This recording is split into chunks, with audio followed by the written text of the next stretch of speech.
It is a cool summer morning. You wake up early and pour yourself a bowl of your favorite cereal. You then snuggle up next to the TV. You turn it on The and following is a test. Johnny Test.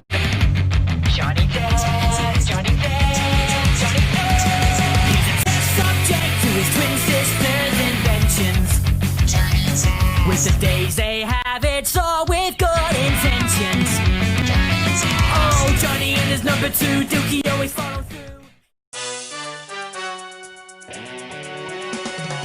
Hello guys, it's me, StabageTheCabage, here with CAZ. Today, we're going to be playing games based on the cartoon franchise Johnny Test. If you never heard of Johnny Test, CAZ, will you give a brief explanation?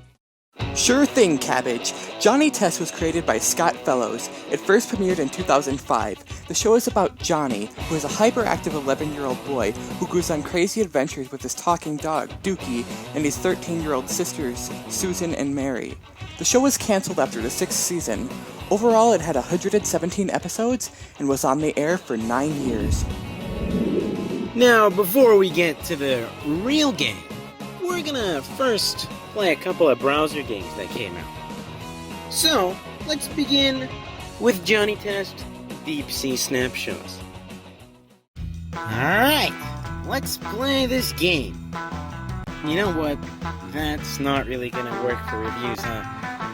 Alright.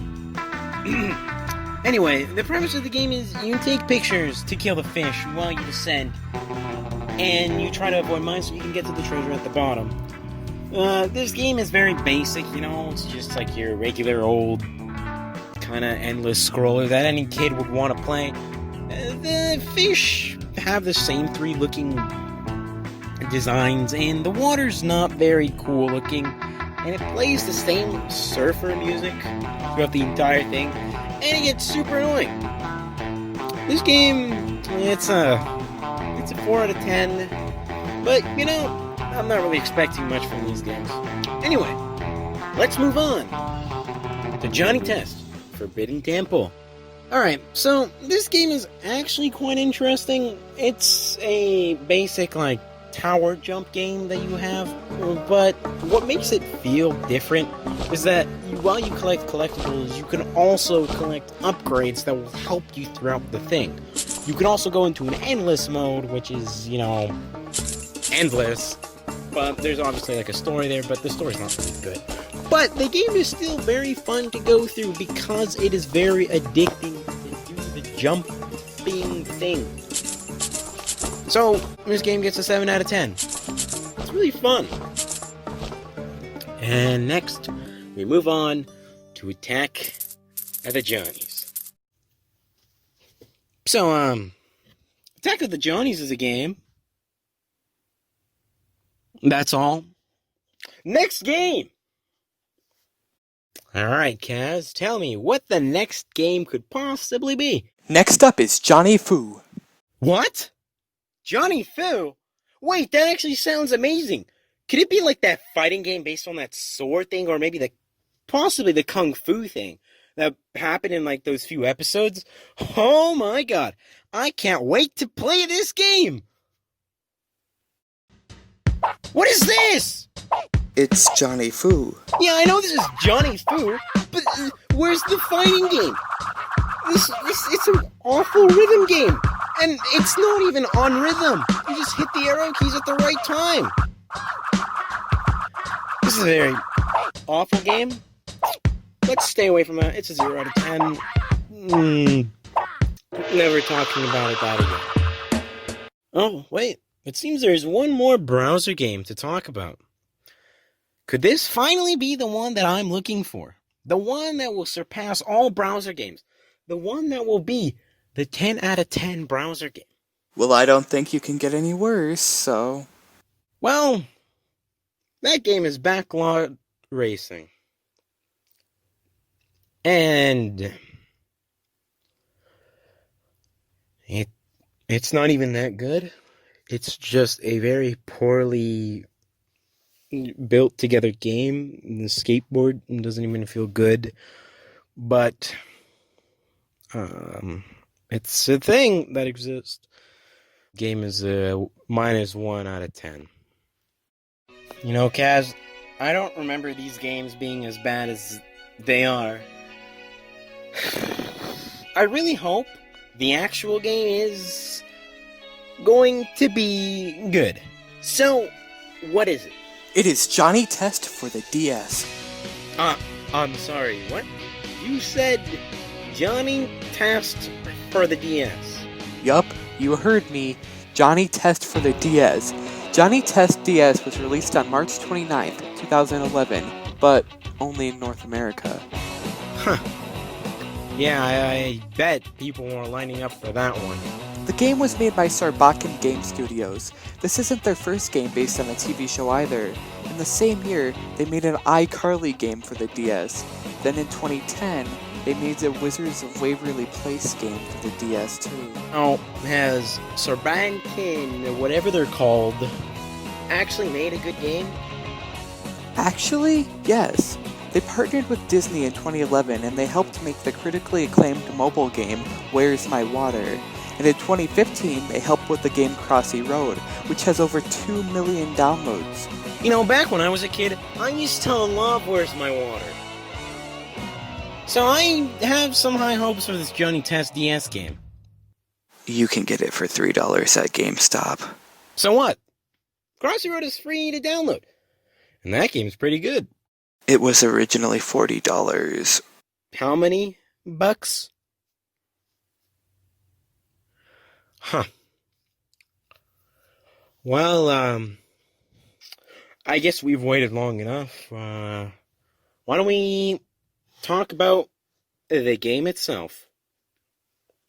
Let's hop in to Johnny Test on the DS.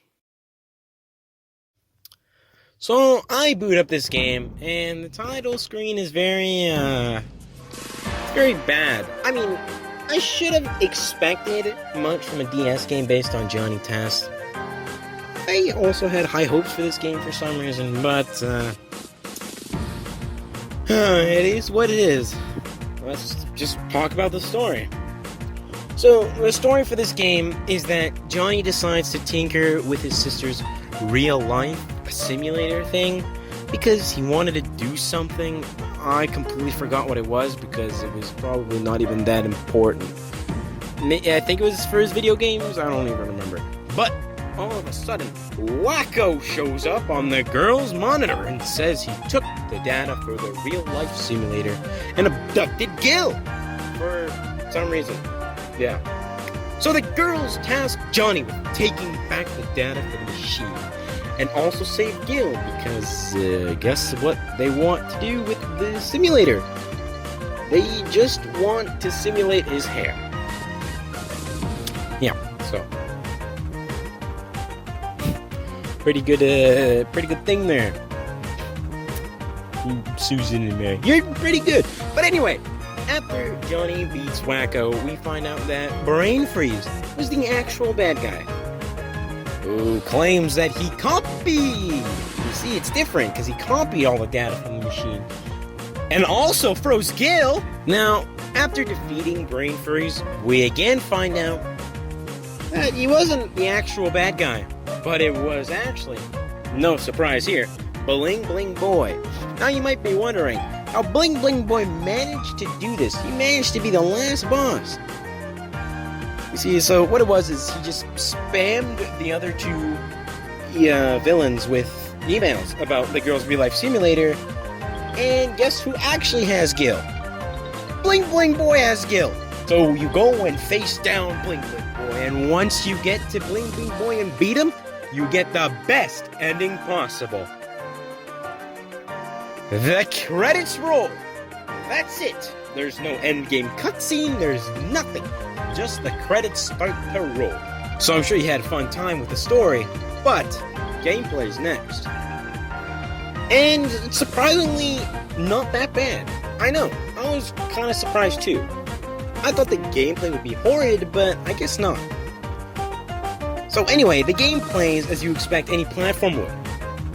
You have your jump, double jump, and stomping abilities, with an extra addition, the dash, which As you will see in the video, I use it a lot. Not because it's fun, but because I want to rid myself of this game as fast as possible.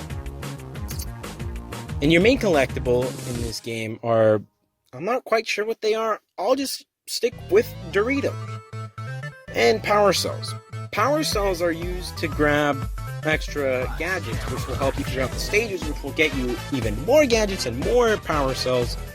And so basically what they try to do is they try to make it very replayable. But you're not just going to be able to walk around each stage all willy-nilly. You got enemies to fight, you know. A turkey, ninja, snowman, penguin. Yeah. So, the enemies aren't the best. I can see that. I'm not really surprised about that at all.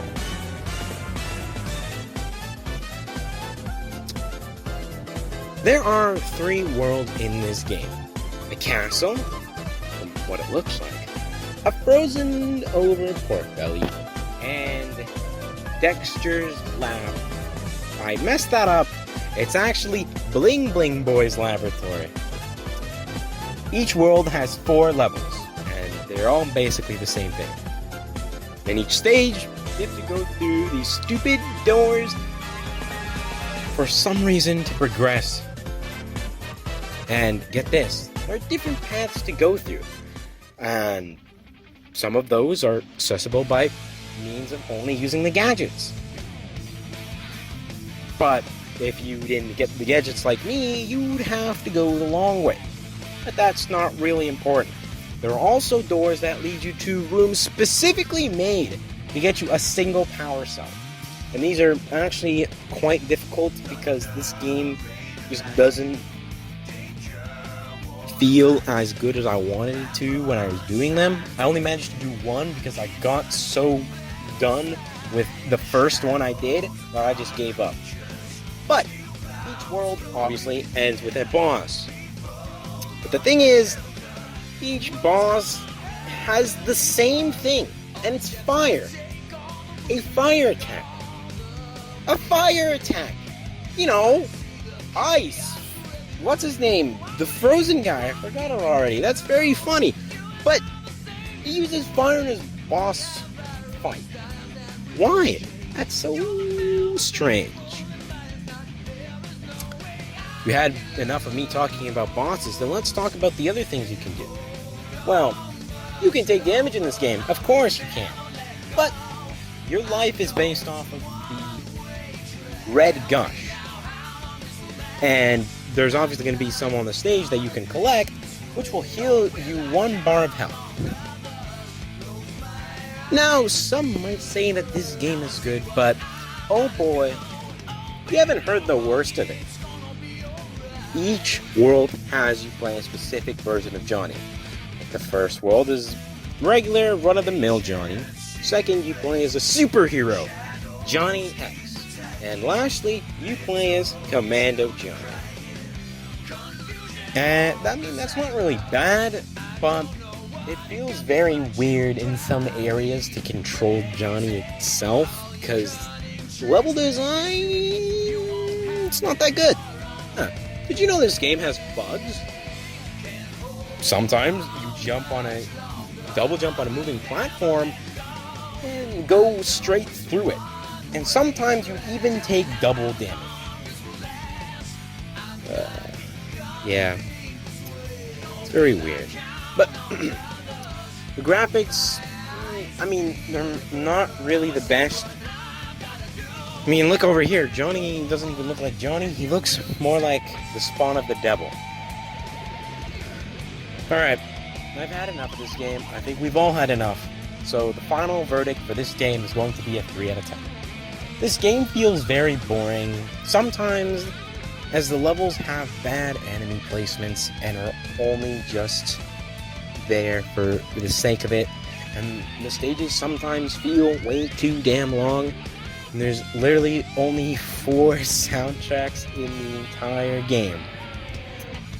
And they're all pretty awful, in my opinion. You may be wondering, what's next for Johnny Test? Well, Johnny Test was cancelled in 2013, but back in 2019 a return was teased. Then, in May of 2020, a 5-minute long episode was released with the initial plan of more, and it being a web series. But the video was then removed, and plans are unknown about the web series. But recently, something was just announced. Johnny Test will be making a return to Netflix with 2 more seasons in 2021. Along with that, there's going to be a 66-minute long interactive special on Netflix too. It seems Johnny Test is not leaving anytime soon.